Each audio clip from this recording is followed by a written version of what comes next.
pare. Hindi ko maisukat eh. Siguro simula sa dulo ng gate ni Ate Nat, hanggang dyan lang sa kayang kantong yan, oh. Eh yung ganyan yung nakalaking, basta kaya lang gusto ng gate, ganyan, di ba? Kasi meron yung ibabaw na gano'n na rehas para wala makakapasok. Kasi ganun na style ng apartment eh. Parang ganyan, lalagyan mo ng ano sa ibabaw na gano'n.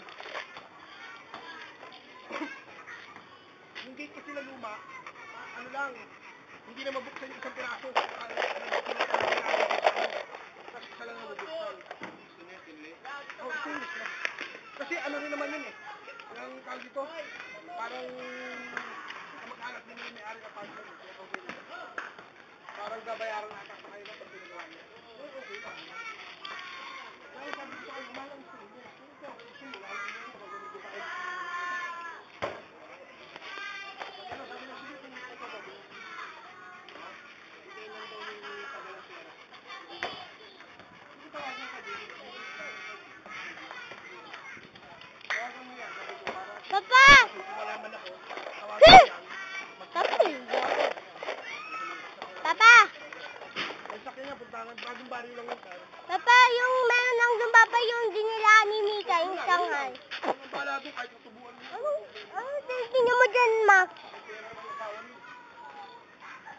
Hoy, Max! Ano? Yeah.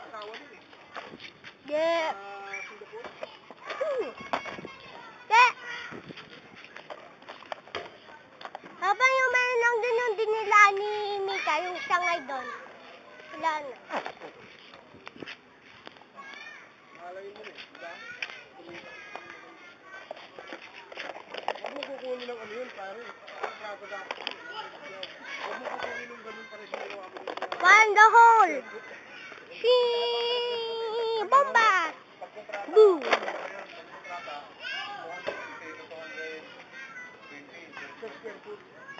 Tapos pagka-labor lang, pwede hindi talaga yan. Dito eh. Hindi na stainless to eh, ba? Siyempre iba ang presyo pag stainless.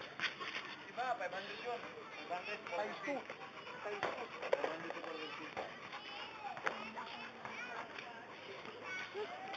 Starting mo na yun. Thanks for watching and subscribe please, and because I am in the Philippines, but I'm speaking Tagalog because I am in Philippines, USA. Thanks for watching.